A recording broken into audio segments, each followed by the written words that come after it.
धर्मतनयं शरणं प्रपद्ये बाह्यान्तरिन्द्रियगणश्वसनादिदेव मृत्युद्भवस्थितिलयानपि जायमाना स्थित्वा ततस्त्वमहसा पृथगीक्षमाणम् त्वं भक्तिधर्मतनयं शरणं प्रपद्ये मायामया कृतितमोऽसु भवानां कर्तुं निषेधमुरुदा भगवत्स्वरूपे निर्वीर्यसाङ्ख्यमतयोगगयुक्तिभाजं त्वं भक्तिधर्मतनयं शरणं प्रपद्ये त्वं भक्तिधर्म।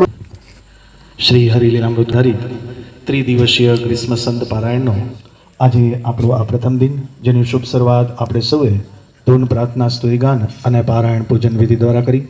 હવે આપણે પારાયણ અંતર્ગત આજે પ્રથમ દિને કથા વાર્તાનો એ લાભ પ્રાપ્ત કરીશું. આજે આપણે માટે વિશેષ આનંદની વાત એ છે કે ખાસ પૂજ્ય વિનમ્ર મુનિ સ્વામી આજે આપણને કથા વાર્તાનો લાભ આપવા માટે આ સમગ્ર પારાયણની અંદર લાભ આપવા માટે પધાર્યા છે. તો જોરદાર તાલીઓથી સૌપ્રથમ આપણે એમનું અભિવાદન કરીએ. આજે આપણે એમની પાસેથી કથા વાર્તાનો લાભ પ્રાપ્ત કરીએ એ પૂર્વે એમનો ટૂંકમાં પરિચય પ્રાપ્ત કરી લઈએ. 2006ની અંદર પરમ પૂજ્ય પ્રમુખ સ્વામી મહારાજના વરદસ્તે તેઓએ દીક્ષા પ્રાપ્ત કરેલી અને તે પૂર્વે ડિપ્લોમા ઇન મિકેનિકલ સુધીનો તેઓએ અભ્યાસ કરેલો છે. હાલમાં તેઓ મહુમા મંદિર ખાતે રહી અને કોઠારી સંત તરીકે એ સેવા આપી રહ્યા છે. ખૂબ જ સારા વક્તા છે, ખૂબ જ સાધુતાયુક્ત અને ધર્મનિયમયુક્ત એમનું જીવન છે. અને આપણા બધા ગોંડલના લોકો માટે વિશેષ આનંદની વાત એ છે કે પૂર્વાશ્રમમાં તેઓ આપણા ગોંડલના જ વતની છે અને હાલમાં તેઓ મહુવા એ કોઠારી સંત તરીકે એ સેવા આપી રહ્યા છે. તો આજે પારાયણના પ્રથમ દિને પૂજ્ય વિનમ્ર મુનિ સ્વામીને આપણે વિનંતી કરીએ કે આપણને સૌને શ્રી હરિલીલામૃત ગ્રંથ પર આપણને કથા વાર્તાનો લાભ આપે. પૂજ્ય વિનમ્ર મુનિ સ્વામી.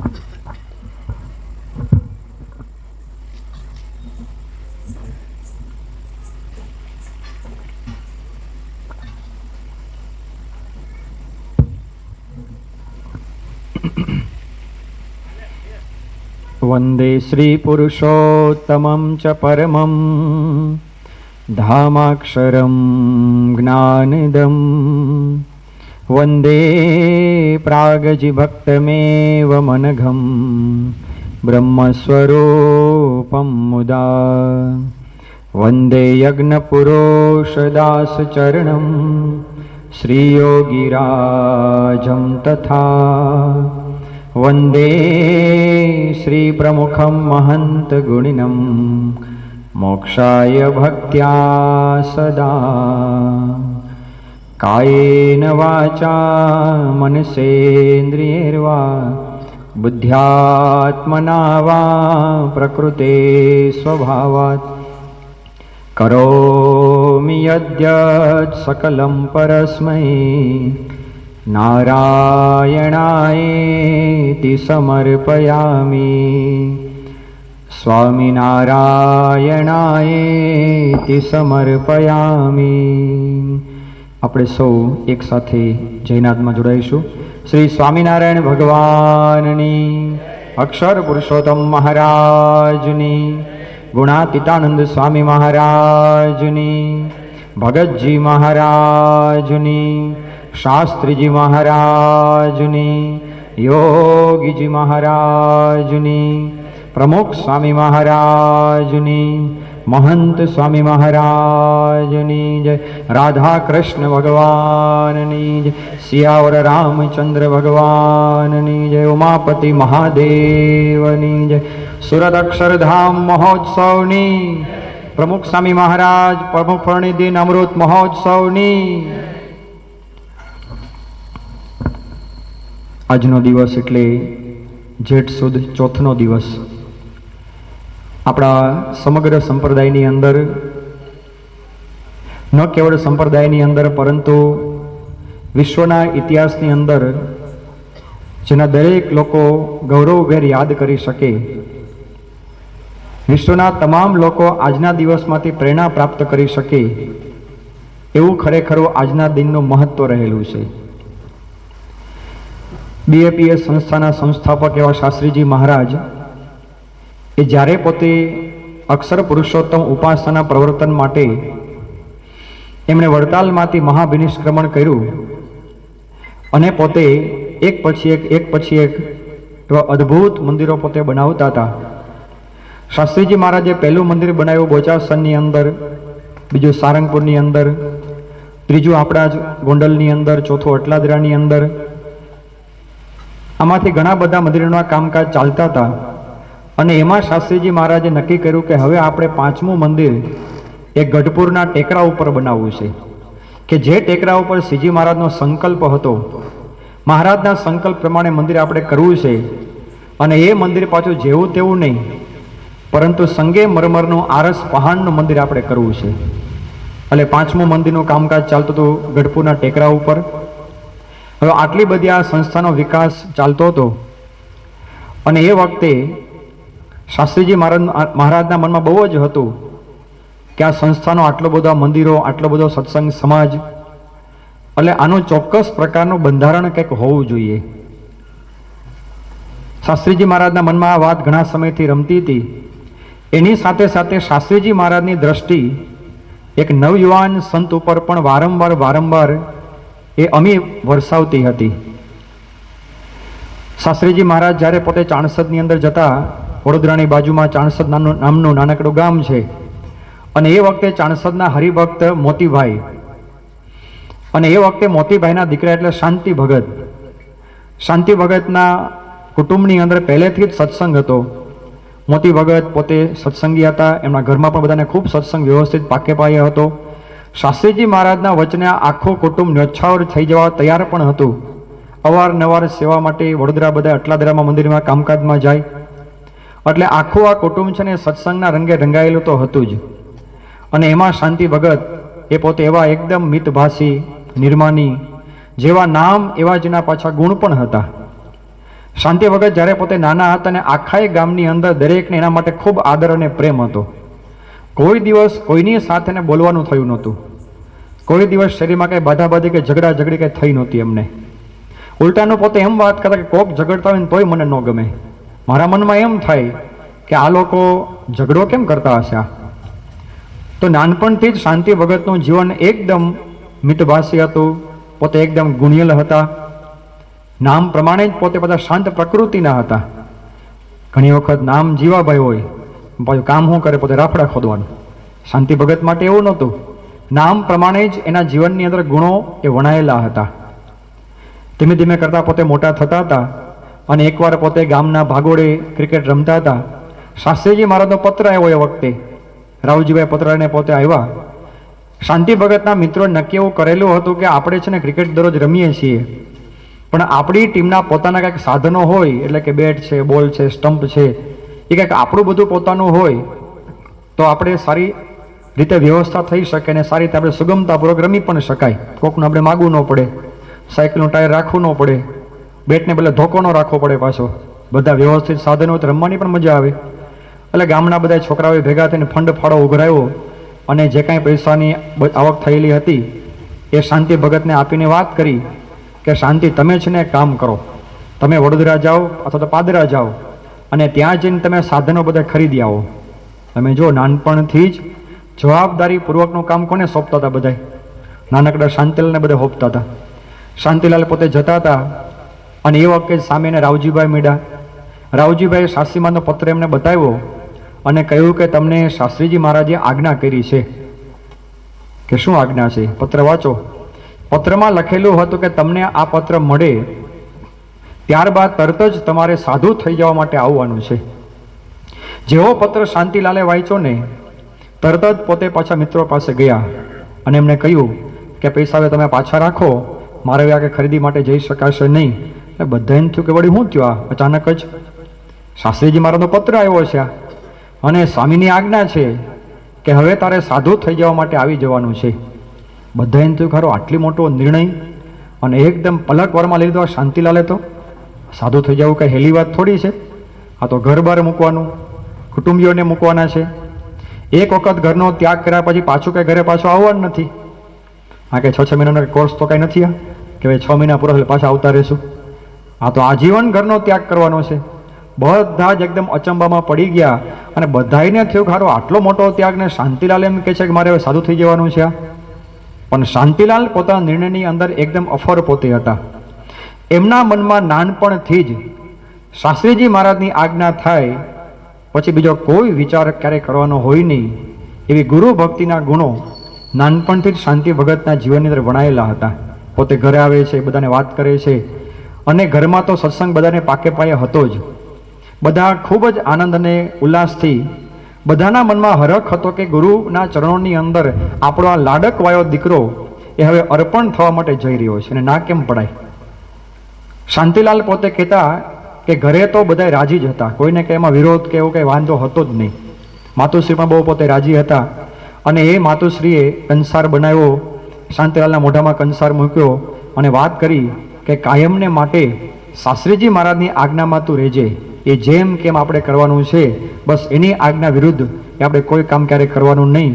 આવી અદ્ભુત મીઠી શિખામણો આપી માતા પિતા એ શાંતિ ભગતને પોતે વિદાય આપે છે.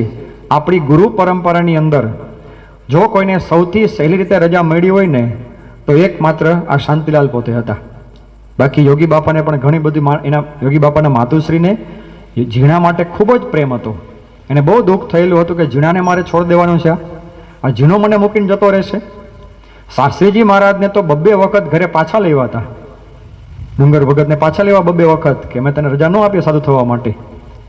આખી પરંપરાની અંદર તમે જો મોહન સાંઈ મહારાજને પણ ઘણી તકલીફ પડેલી હતી.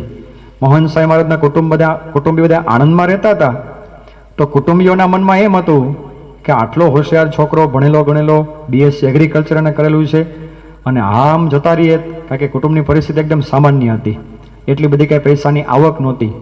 એટલે બધાના મનમાં એમ હતું કે જો 2-3 વર્ષ પોતે રોકાઈ જાય તો કંઈક આપણે પરિવારની અંદર પૈસે ટકે આપણે કંઈક થોડાક સદ્ધર થઈ જઈએ પછી વાંધો નહીં. એટલે વિનુ ભગતને મોહન સાંઈને પણ રજામાં ઘણી તકલીફ પડેલી હતી. પણ આ પરંપરામાં આપણને દેખાય છે કે સૌથી સહેલી રીતે અને સરળતાપૂર્વક જો રજા કોઈને મળી ગયેલી હોય તો કોણ હતા? એ શાંતિ ભગત પ્રમુખ સ્વામી મહારાજ. જ્યારે પોતે ઘરેથી નીકળ્યા, શાસ્ત્રીમાને મળ્યા, આંબલીવાડી પોળ અમદાવાદમાં ભાગવતી દીક્ષા આપી અને અહીંયા આપણા જ ગોંડલમાં અક્ષર ડેરીની અંદર એ શાંતિ ભગતને પાર્ષદમાંથી ભાગવતી દીક્ષા આપી. નામ એનું પાડ્યું નારાયણ સ્વરૂપદાસજી. નારાયણ સ્વરૂપદાસ પોતે નાની ઉંમરના હતા પણ શાસ્ત્રીજી મહારાજને એમના માટે ખૂબ જ પ્રેમ હતો. લેખિતન શાસ્ત્રી યજ્ઞ પુરુષ દાસ નામનો ગ્રંથ છે કે જેમાં શાસ્ત્રીજી મહારાજના પ્રસાદીભૂત પત્રો એમાં મૂકવામાં આવ્યા છે અને એની અંદર શાસ્ત્રીજી મહારાજ પોતે લખે છે, પ્રમુખ સ્વામીને પોતે પત્ર લખે છે અને એમાં પોતે લખે છે કે મને મારું મન સહેજે જ તમારામાં રહ્યા કરે છે. હવે શાસ્ત્રીજી મહારાજ છે ને પોતે વિચક્ષણ પુરુષ હતા. કોઈ દિવસ કોઈની મોહબતમાં પોતે ક્યારે લેવાય નહીં. અને શાસ્ત્રીજી મહારાજ છે ને એમ કહેવાય છે કે 7 ગરણે ગાડીને પાણી પીવે એવા પોતે ચરોતરના પોતે પાટીદાર હતા. કોઈ દિવસ છેતરાય નહીં, કોઈની લાગણીમાં પોતે લેવાય પણ ન જાય ક્યારેય પણ. પણ એ શાસ્ત્રીજી મહારાજ જ્યારે પોતે નારાયણદાને પોતે જોતા તો એકદમ એને ઉમળકો આવી જતો. પોતે કહેતા કે મારું મન સહેજે જ તમારામાં રહ્યા કરે છે. નાની ઉંમરની અંદરથી જ આ નારાયણદાએ ગુરુનો રાજીપો પ્રાપ્ત કરેલો હતો. એમની ઉંમર માત્ર 25 વર્ષની એમની ઉંમર હતી અને એ વખતે શાસ્ત્રીજી મહારાજ એમને આજ્ઞા કરી કે તમારે સારંગપુર મંદિરના કોઠારી તરીકે તમારે સેવા કરવાની છે. નારાયણદાએ કીધું કે સ્વામી મને તો કંઈ એટલી સૂઝ નથી વ્યવહારની અંદર, મારું એ બધું કામ નહીં, મને બધું ન આવડે. પણ તોય શાસ્ત્રી મહારાજનો અત્યંત આગ્રહ એમણે જોયો અને પોતે સ્વામીની આજ્ઞાથી એ સેવામાં પોતે જોડાઈ ગયા. પ્રમુખ સ્વામી મહારાજ પોતે વાત કરતા કે હું જ્યારે સારંગપુરમાં આવ્યો કોઠારી તરીકે એ વખતે સારંગપુર મંદિરનું વાતાવરણ કેવું હતું તો પોતે કહે છે કે મંદિર મોટું ગોળમ ગોળ અને કોઠારી 15 હોળ. કેવું હતું સારંગપુરમાં? સારંગપુરનું મંદિર કેવડું મોટું છે, આમ પોળું લાંબુ ઊંચું બધું અને ગોળમ ગોળ કહેવાય કે આગળના પગથિયા છે ને ગોળાકારમાં પગથિયા છે. મંદિર મોટું ગોળમ ગોળ અને કોઠારી 15 હોળ. પહેલાં કેવું હતું કે આપણા મંદિરોની અંદર ઘણા બધા અલગ અલગ કોઠારીઓ બધા હોય કે ભાઈ ચાલો લાડુડીના કોઠારી જુદા હોય, અથાણાના કોઠારી પાછા જુદા હોય, પછી જે કોઈ રસોડું સંભાળે, કોઠાર સંભાળે રસોડાનો એ પણ કોઠારી પાછા જુદા હોય.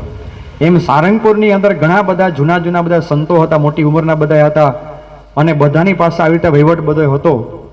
હવે એવા સમયની અંદર બધાની પાસેથી કામ કરવું ને એ સારું ખરેખર અઘરો વિષય છે. પોતે નાના, ઓલા બધા મોટા, અને એમાં બધા જ પાછાને બોલાવે. રસોડાની અંદર કંઈ કામકાજ વધી ગયું હોય, મહેમાન વધારે આવી ગયા હોય, અને એમાં ભંડારી હોય તો તરત પોતે એ નાનદા અહીંયા આવો, કે રોટલી તમારે વણવાની છે, પણ મારે થોડું કામકાજ હોય એનું. કોઠારી તમે છો કે બધું કરવું પડે, આવો કે રોટલી વણવા. તો એ રોટલી વણવા પાસે બોલાવે. રાતે વાડીએ જવાનું હોય. હવે એ વખતમાં સારંગપુરમાં ઘણી બધી મોટી જમીન આપણી શાસ્ત્રીમાં જે લીધેલી હતી, તો રાત્રે કંઈક વાડીએ ધ્યાન રાખવા માટે આટો મારવા જવાનું હોય, તો એ વખતે ત્યાં એક પાર્ષદ પોતે, એક સંત પોતે હતા. તો રાત્રે 12 વાગે પોતે નાયણદાને ઉઠાડે કે નાયણદા હાલો મારી ભેગા, કે કેમ અત્યારે ક્યાં વાડીએ જવું પડે, તમે કોઠારી છો કે વાડીએ જવું પડે, ધ્યાન રાખવા પડે, કેટલી મોટી વાડી છે આપણી બધી અહીંયા. તો એની ભેગા પોતે પાછા જાય. પણ પ્રમુખ સ્વામી મહારાજે નારાયણ સ્વરૂપ દાસે છે ને બધાનો એટલો બધો રાજીપો એને પ્રાપ્ત કર્યો હતો. પ્રમુખ સ્વામી મહારાજ પોતે વાત કરે છે કે હું બધાથી હું નાનો હતો, પણ આપણે કે બધાને પૂછીને કામ કરીએ. બધાને હું પૂછું કે હું નાનો છું, કંઈક તમને બતાવજો, મારી કંઈ ભૂલ હોય તમે મને કહેજો, મને કાંઈ બહુ આવડતું નથી તો નવો છું, તમે મને જેમ બતાવશો ને એમાં બધું કામકાજ કરીશ. તમે જો નાની ઉંમરની અંદર કેટલી બધી સજાગતા, નાની ઉંમરની અંદર કેટલી બધી નિર્માણી પણ એના જીવનની અંદર હતું. બાકી સંસ્કૃતમાં એમ કીધું છે કે યૌવનમ ધન સંપત્તિ પ્રભુત્વમ અવિવેકિતા. યુવાન અવસ્થા હોય, ધન સંપત્તિ મળી જાય, સત્તા કંઈક પ્રાપ્ત થઈ જાય, અને પ્રભુત્વ એટલે કે સત્તા મળે તો તરત જ એની વાહે વાહે ભેગું શું આવે પાછું? અવિવેકિતા. ઓટોમેટિક અવિવેકતા આવી જ જતી હોય છે. જેની જે પ્રકારની લાયકાત હોય એ પ્રકારે મળે ને તો જ બધું હરખું હાલતું હોય છે. પણ નારાયણદા પોતે કંઈક જુદી માટીના હતા. નાની ઉંમર હોવા છતાંય બધાયનો પ્રેમ, બધાયનો રાજીપો, બધાનો આદર સત્કાર એને પ્રાપ્ત કરેલો હતો. એ સમયની અંદર સારંગપુરના ગામના લોકો એમ વાત કરતા હતા કે જો સારંગપુરના સરપંચ તરીકે એ નારાયણદાને રાખવામાં આવે તો અમારે ગામમાં ચૂંટણી કરવી જ નથી, કે અમારે બિનહરીફ તરીકે કોને ચૂંટવાના? પ્રમુખ સ્વામીને. કે એને ગામના સરપંચ બનાવી દે, અમારે ચૂંટણી કરવી જ નથી. ગામ લોકોનો રાજીપો, મોટા મોટા સંતોનો રાજીપો. બાજુમાં જે કષ્ટભંજન દેવનું મંદિર છે એમાં એક વીરસંગ ભગત પાર્ષદ પોતે હતા. એ વીરસંગ ભગતને ખબર પડી કે નારાયણદાને છે ને આ રાત્રે ઝઘડવા માટે વાડીએ લઈ જાય છે. તો જે સંત લઈ જતા પ્રમુખ નારાયણદાને, એને વીરસંગ ભગતે વાત કરી કે તમારે છે ને આ નારાયણદાને લઈ જવાના નહીં, કે તમારી વાડીનું ધ્યાન હું રાખીશ, પણ તમારે આને ઝઘડવાનું નહીં. કેટલો બધો પ્રેમ સંપાદન કર્યો હોય, જે બીજા મંદિરમાં છે, પાર્ષદ તરીકે છે, પણ તોય એને નારાયણ સ્વરૂપ સ્વામી માટે કેટલો બધો આદર સત્કાર, લાગણીને ભાવ એને હશે કે આ નિર્દોષ છે, આ સાચા પુરુષ છે, અને કોઈ જાતનું માન નથી. બધાનો આદર સત્કાર ઝીલતા એ નારાયણદાતા પોતે સેવા કરતા હતા. સાથે સાથે શાસ્ત્રીજી મહારાજની સામે કાયમને માટે દ્રષ્ટિ એમની હતી. એક વખત દરેડમાં ગયા, દરેડ સ્ટેટ છે, ત્યાં ગઢડા ગામ, ગઢડા નીચે ગામ આવે છે. માત્ર ને માત્ર 2 જ ગામનું સ્ટેટ છે આ. કેટલા ગામ? દરેડ અને બાજુમાં મેલાણા ગામ, 2 ગામનું સ્ટેટ ખાલી. આ દરેડ સ્ટેટમાં શાસ્ત્રીજી મહારાજ પોતે અવારનવાર જતા. તેના જે રાજા હતા એ અવારનવાર સ્વામીને પોતે બોલાવતા. નારાયણદાતા પોતે ભેગા ગયેલા હતા. કથા વાર્તા થાય, રસોઈ બધી બનાવે, ઠાકોરજીનો થાળ થાય, બધાને જમાડવાના, પીરસવાનું, બધી ઘણી બધી સેવાઓ હોય. એમાં એક વખત શાસ્ત્રીજી મહારાજે વાત કરી નારાયણદાને કે હવે તારે છે ને અમદાવાદ સંસ્કૃત ભણવા માટે જવાનું છે. હવે જે વખતે શાસ્ત્રીજી મહારાજ એમને વાત કરે છે એ વખતે નારાયણ સ્વરૂપદાસ પોતે કઈ સેવામાં હતા? એની પાસે કઈ જવાબદારી હતી? કોઠારી તરીકે બધે જવાબદારીની પાસે હતી. હવે જ્યારે બહુ વ્યવહાર કરવા માંડીએ ને પછી ભણવામાં બહુ મન ન લાગે. પછી તમને અનુભવ થતો હશે. જેનો છોકરો દુકાને બેહવા માંડ્યો 10માં પહેલા, કાં તો જેને કારખાનું જોઈ ગયો હોય આપણું, અને એમાંય જો તિજોરીમાં રૂપિયાની થપ્પી પોતે જોઈ ગયો હોય આપણી તિજોરીમાં, પછી ભણવામાં ધ્યાન આપે. એને ખબર પડી ગઈ કે મારું ભવિષ્ય ઉજ્જવળ છે, આમાં હવે મારે કંઈ ચિંતા કરવાની. આમાં વ્યવહારમાં જેમ જેમ પડવા માંડે એમ ભણવામાં પછી એનું ધ્યાન લાગતું હોતું નથી. શાસ્ત્રીજી મહારાજે નારાયણદાને વાત કરી કે તારે હવે સારંગપુરથી અમદાવાદ ભણવા માટે, સંસ્કૃત ભણવા માટે જવાનું છે. તો એ વખતે પણ નારાયણદા પોતે કે સ્વામી તમારી જેવી આજ્ઞા, હું જઈ શકીએ. હવે કેટલું બધું મનમાં એને નક્કી કરેલું હોય કે ગુરુ જેમ કે એમ આપણે કરવાનું છે, બસ એ એક જ નિશાન. કોઈ સત્તા, કોઈ હોદ્દો, મારી જવાબદારી, મેં બધું ઊભું કર્યું, આ બધું હું થાય, કોઈ બંધન, કોઈ આસક્તિ, કોઈ જગ્યાએ નહીં. એક જ ગુરુ સામે નિશાન હોય ને તો જ ખરેખર આ પ્રકારનું જીવન જીવી શકાય. નારાયણ સ્વરૂપદાસ પોતે ત્યાં આગળ ગયા પણ ખરા. શાસ્ત્રીજી મહારાજને પછી 2-3 વર્ષમાં પાછો વિચાર આવ્યો કે હવે આ સંસ્થા આટલી બધી મોટી થવા માંડી છે, આટલા બધા મંદિરો, આ બધો વિકાસ થવા માંડ્યો છે, કંઈકનું બંધારણ હોવું જોઈએ. અને એ વખતે સ્વામીના મનમાં વાત રમતી હતી કે આ સંસ્થાના પ્રમુખ કોને બનાવવા. તો સ્વામીના મનમાં એક જ હતા, એ હતા નારાયણ સ્વરૂપદાસ પોતે. અને સ્વામી બધા ટ્રસ્ટીઓને વાત કરી શાસ્ત્રીજી મહારાજે કે મારે નારાયણદાને પ્રમુખ બનાવવો છે. એટલે મોટા મોટા જે કે હરિભક્તો જૂના બધા હતા, બધાના મનમાં એમ હતું કે આ નાનકડું છોકરું 28 વર્ષનું એ આવડી મોટી સંસ્થાનો ભાર કેમ ઉપાડે. કેટલા બધા મોટા જૂના વડીલ બધા સંતો છે, એમાંથી કોઈકને કંઈક આપવું જોઈએ આમાં. સ્વામીને છે ને પ્રમુખ સ્વામી મહારાજને નારાયણ સ્વરૂપદાસને શાસ્ત્રીજી મહારાજે 2 થી 3 વખત વાત કરેલી હતી. તો નારાયણદા પણ પોતે ના પડે કે સ્વામી એ મારું કામ નહીં, હું તો નાનો માણસ, હું તો એકદમ સામાન્ય, આવડો મોટો આ ભાર હું ન ઉપાડી શકું, મારું આ કામ નહીં. સ્વામી 1 વખત વાત કરી, 2 વખત વાત કરીને સમજાવ્યા તો કે નહીં મારું એ કામ નહીં, મારે એ કરવા માટે મારે નથી કરવું કાંઈ. વારંવાર પોતે ના પાડતા હતા.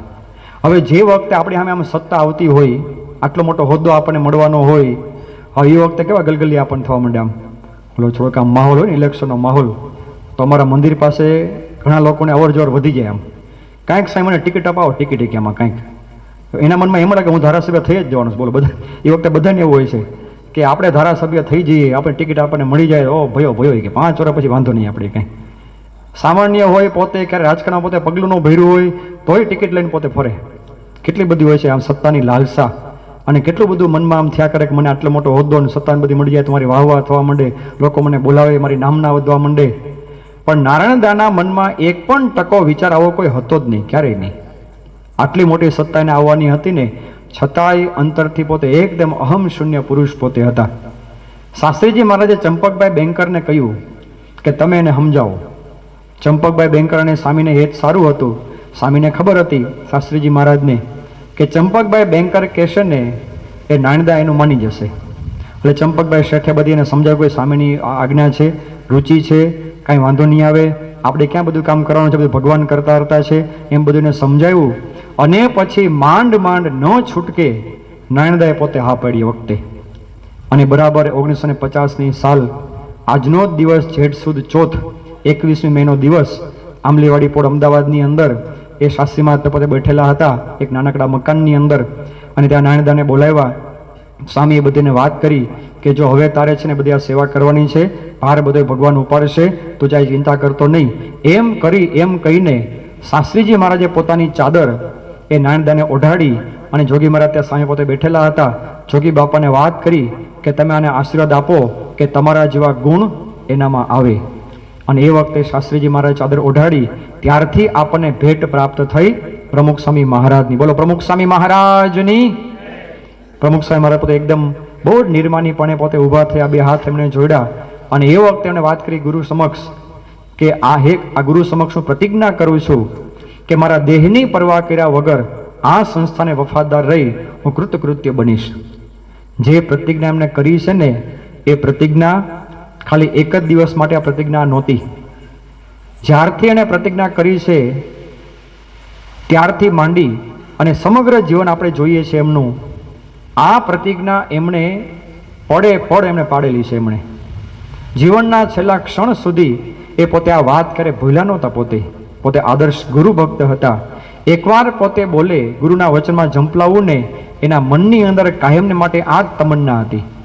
પોતે વાત કરે છે કે મારા દેહની પરવા કર્યા વગર આ સંસ્થાની સેવામાં હું કૃતકૃત્ય બની જઈશ. અને એ આપણને દેખાય છે. 74ની સાલની અંદર સ્વામી ત્યાં લંડનની અંદર અમેરિકાની અંદર હતા અને પોતે પધરામણી કરવા માટે જતા હતા અને પગમાં અવડ થઈ ગઈ મોજડી. જમણા પગની મોજડી ડાબા પગમાં આવી ગઈ, ડાબાની જમણામાં આવી ગઈ. અને સંતોએ આ જોયું કે આવું કેમ થયું. સ્વામીએ કહ્યું કે મને બહુ દેખાતું નથી, તાત્કાલિક લઈ જાઓ મારા ડૉક્ટરની પાસે. ડૉક્ટરે તપાસ કરી તો આંખમાં તો મોતિયો ઘણો બધો વધી ગયો હતો. ડૉક્ટરે કહ્યું કે જો તમે થોડાક મોડા આવ્યા હોત ને 2-3 કલાક તો આંખ છે ને એમાં જામર થઈ જવાની હતી અને આંખ ફેલ થઈ જવાની હતી. સંતોએ કીધું કે સ્વામી તમે કેમ વાત ન કરી, તમને કેટલા દિવસથી છે? સ્વામી કે થોડાક દિવસથી લાગતું તો થોડું જેવું કે ઝાખું દેખાય છે, પણ તોય તમે વાત કેમ ન કરી?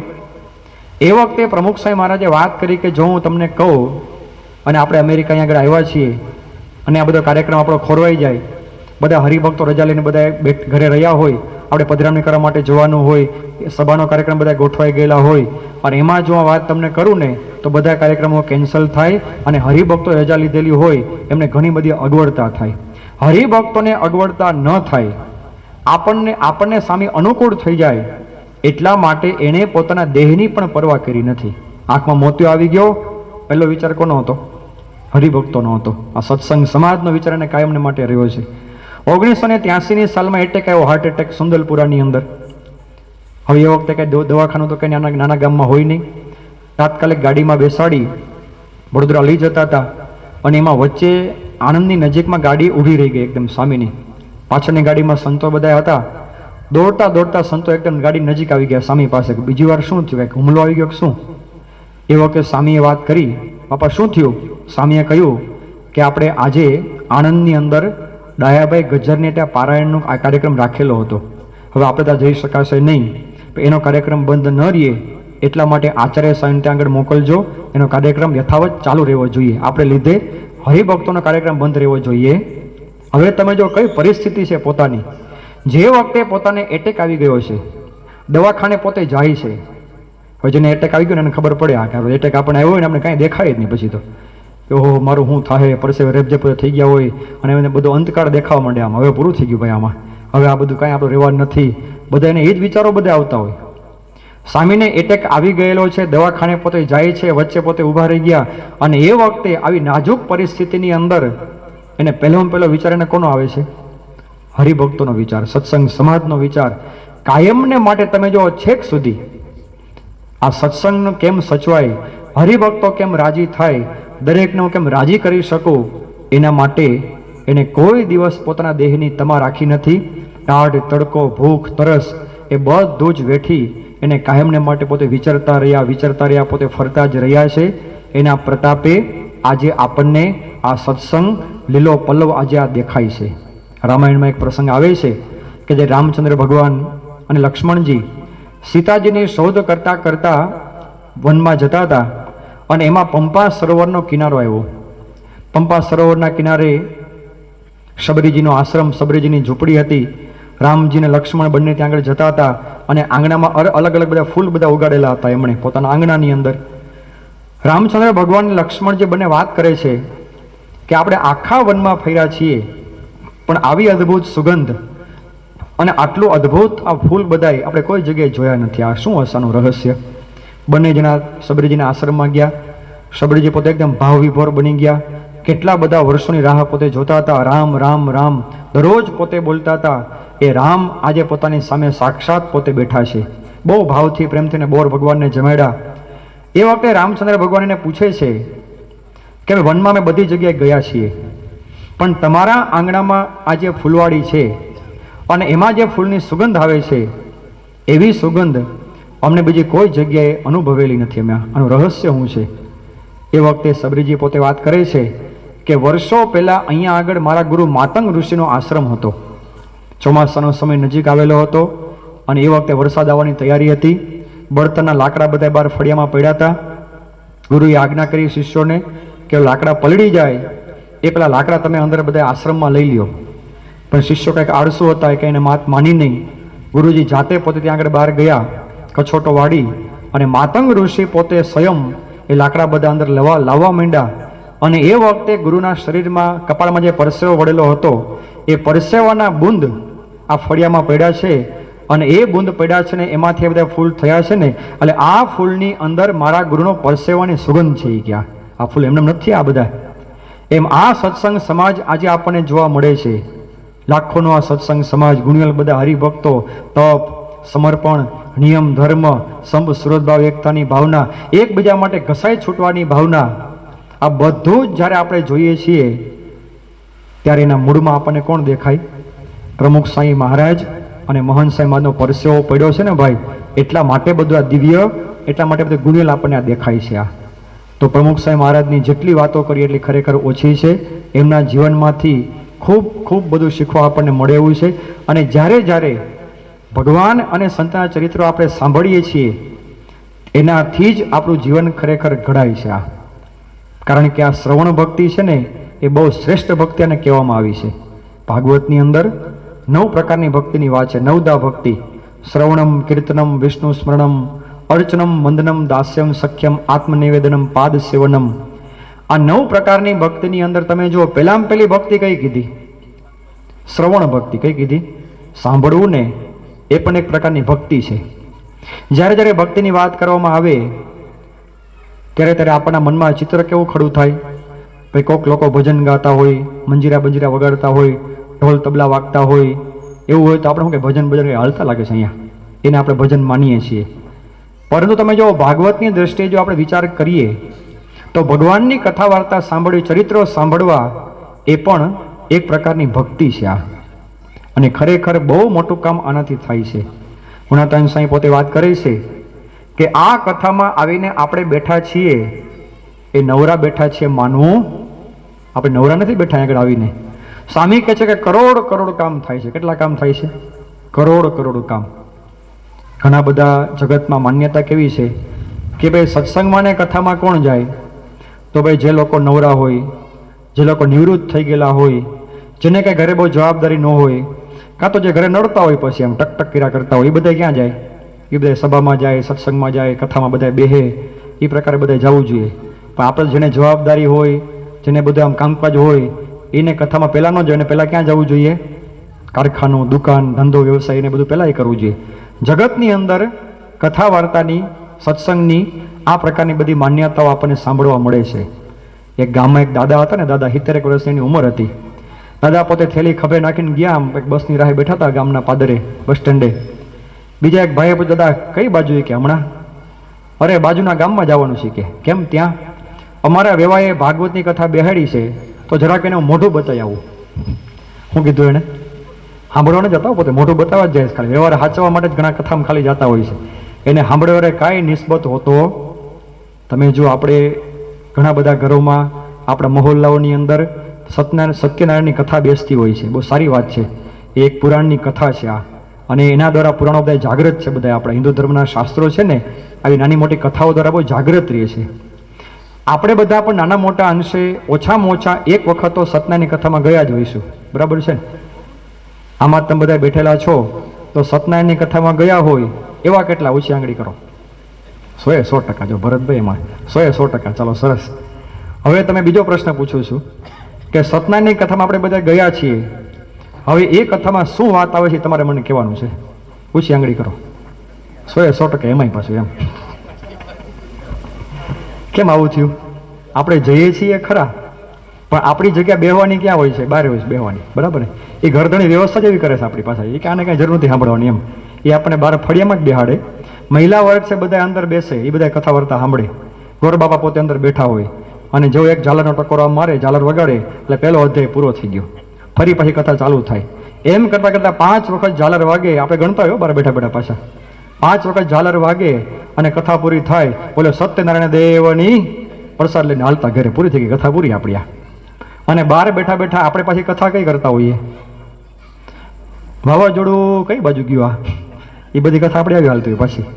અને મોદીએ યુદ્ધ થોડું કર્યું હોત તો સારું હતું. આમ આપણે સલાહ મોદીને દઈએ પાછા. ત્યારે બહુ ટૂંકમાં બતાવ્યું મોદી સાહેબ. લાંબુ હેલું હોત ને થોડું આમ ખબર પડી ગઈ લોકોને. આખા દેશનો વહીવટ, સમાજનો વહીવટ, વાતાવરણનો વહીવટ, એ બધું આપણે કથામાં બેઠા બેઠા બધું આપણે કરી નાખીએ. અને જેવી કથા પૂરી થાય એટલે પ્રસાદી લઈને સત્યનારાયણ દેવની જો પૂરી થઈ ગઈ કથા. એનો અર્થ શું થયો કે કથામાં આપણે બેસીએ છીએ પણ કથા આપણામાં બેસતી.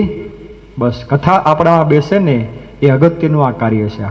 એટલા માટે ગુણાતાન સાંઈ વાત કરે છે કે આ કથામાં આવીને બેઠા છીએ એ નવરા બેઠા છીએ માનવાનું. આ નવરા માણસોનું આ કામ નથી. કરોડ કરોડ કામ અહીંયા બેસવાથી થાય છે. મોહન સાંઈ મહારાજ એક પ્રસંગ પોતે કહે છે કે પોતે પરદેશની અંદર હતા, શિકાગોમાં લગભગ. અને એ વખતે ત્યાં આગળ મંદિરમાં રવિવારે સવારે કંઈ કથા વાર્તા ચાલતી હતી. પોતે કથા વાર્તા કરતા હતા. પેરેલલ રસોડા વિભાગની અંદર રસોઈનું બધું કામકાજ ચાલતું હતું. રસોઈ ઘણી બધી બની પણ ગઈ હતી. જે મુખ્ય વ્યક્તિ હતા રસોડા વિભાગના, એને એક ભાઈને મોકલા બહાર કે તમે 15 વ્યક્તિને શોધી આવો બહારથી. કે રસોઈ બધી આપણે બહાર ગોઠવવાની છે, કાઉન્ટર બધા ગોઠવવાના છે, બધું બહાર લઈ જવાનું છે, એટલે 15 સ્વયંસેવકો તમે બહારથી લઈ આવો. હવે એ ભાઈ છે ને એને બધી ચારે બાજુ આમ જોયું. ઘણા બધા માણસો આમ ફરતા તો ખરા, મેદાનમાં ઘણા બધા બેઠા હતા, મંદિરના પગથિયે ઘણા બેઠા હતા. અને આ બાજુ સભામાં કથા વાર્તા હાલતી હતી, બધી સભા ચાલુ હતી. એ ભાઈ પોતે એવા શરીર હતા ને એને સભામાં જઈને જાહેરાત કરી ત્યાં આગળ માઇક લઈને કે તાત્કાલિક ધોરણે રસોડા વિભાગની અંદર 15 વ્યક્તિની જરૂરિયાત છે કે તો બધા સ્વેચ્છાએ આવા વિનંતી છે. જેવી 15 વ્યક્તિની જાહેરાત થઈ અને સભામાંથી 30 વ્યક્તિ ઊભા થઈ ગયા. આમાં તો કોઈને કહેવું ન પડ્યું. 30 વ્યક્તિ પોતે ઊભા થઈ ગયા અને પોતે ગયા રસોડા વિભાગની અંદર. મોહન સાંઈ પછી મનન આપે છે આનું કે જો આમાં શું આપણે સાબિત શું થયું આમાંથી. જે વ્યક્તિ પોતે બોલાવવા માટે આવ્યા હતા એણે ઘણી બધી જોયું તો ખરા, એણે મંદિરમાં ઘણા બધા બેઠા હતા, એનો ફરતા હતા ઘણા, એમાંથી કોઈને ન બોલાવ્યા. એ ભાઈના મનમાં શું હતું કે સભામાં બેઠા બધા નવરાજ બેઠા, ત્યાંથી બોલાવો આ બધાની કે આ નવરાજ બેઠા અહીંથી બોલાવો. અને જે લોકો સભામાં બેઠા હતા એમાં જાહેરાત કેટલાની થઈ હતી? ઊભા કેટલા થયા? ડબલ થઈ ગયા ઊભા. એનો અર્થ શું થયો કે જે લોકો કથામાં બેઠા હતા એના મનમાં એવું જ હતું પાછું નવરા બેઠે જેના કરતા હાલો થોડીક સેવા કરીએ. એના મનમાં હું નવરો બેઠો તો અહીંયા હવે થોડીક સેવા કરીએ આપણે એમ જઈને. એટલે જે લોકો બેઠા છે, જે લોકો નથી બેઠા, બધાના મનમાં ઊંડે ઊંડે તો એવું છે કે નવરા માણસોનું કામ એટલે કે સભામાં બેસવાનું આ બધું કામ. પણ સ્વામી ના પડે છે. ગુણાતાન સ્વામી કહે છે કે કરોડ કામ થાય છે અહીંયા બેસવાથી. કયા કરોડ કામ પોતે કહે છે? સ્વામી કહે છે કે 184 જમપુરી ગર્ભવાસ એના ઉપર આપણે લીટા તાણીએ છીએ. બસ હવે આપણે કોઈ કે ગર્ભવાસમાં જવાનું નથી, કે જમપુરીમાં કંઈ જવાનું નથી, કે નરકમાં કંઈ જવાનું નથી. કદાચ આપણા મનમાં એમ લાગે કે આ બધી હોરે કોણે જોયું? આ બધું તો એ ક્યાં આ તો બધી પરલોકની બધી વાતો હોય, આ તો બધું લખ્યું હોય, એ કોણ ક્યાં ન્યા કે જોવા ગયું, ક્યાં કોણ ગયું પછીના ભાગમાં, કોણ ક્યાંથી આવ્યું હતું ને કોણ ક્યાં ગયું, કોઈને ક્યાં કાંઈ ખબર છે આમાં. જગતમાં છે ને મોટા ભાગનો વર્ગ આવો છે, કંઈ ખબર જ નથી કાંઈ ક્યાંથી આપણે આવ્યા હતા ને ક્યાં આપણે જવાનું છે. એક સ્કૂલની અંદર એક શિક્ષક હતા, એક સાહેબ હતા. એને છે ને ક્લાસરૂમમાં બધા બાળકો બેઠા હતા, 30-35 બાળકો બધા બેઠા હતા. તો સાહેબે છે ને એક પ્રયોગ કર્યો. એમાં બારીઓ બધી બંધ કરાવી, છોકરાઓ પાસે બારણું બંધ કરાવ્યું, આવું ટેબલ હતું, એના ઉપર આમ મીણબત્તી સાહેબે પ્રગટાવી. આમ છોકરાઓને પછી પૂછ્યું કે બોલો છોકરાઓ, પ્રકાશ આમાં આવ્યો ક્યાંથી? ક્યાં?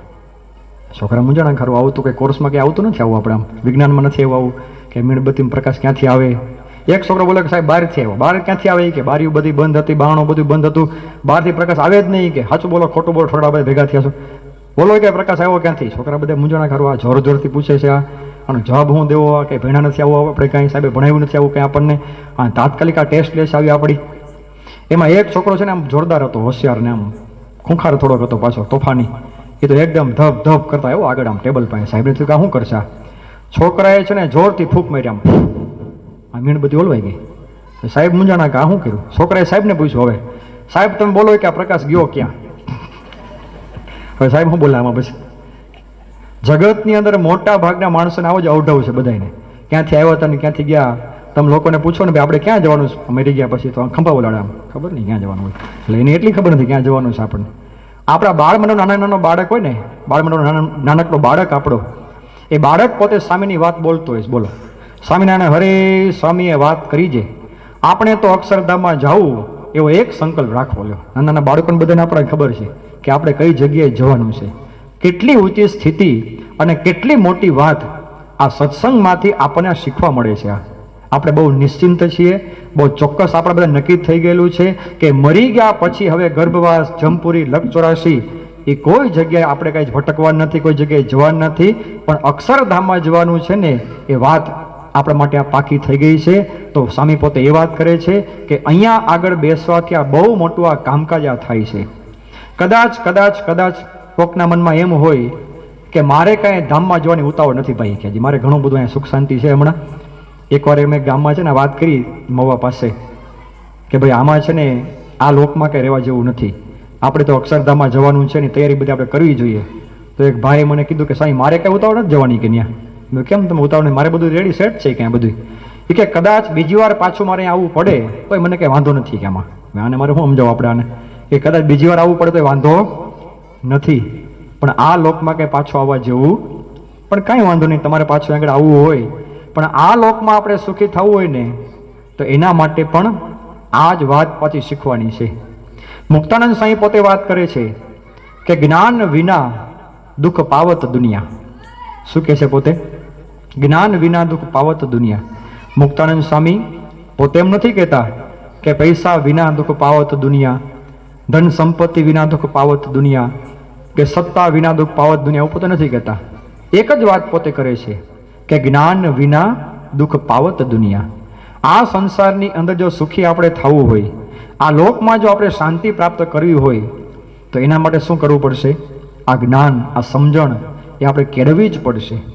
અને જો આ સમજણ વગર ગમે એટલું આપણે પામ્યા હોઈશું તો એ કોઈ કામનું નથી રહેતું. આ નિષ્કુળાન સાહેબ બહુ અદભુત પોતે વાત કરે છે કે જેમ 100 શૂન્ય સારા કરે પણ એક ન કરે જો આગળે, તે સરવાળો શેનો મેલ છે તે તો કરે છે કાળપ કાગળે.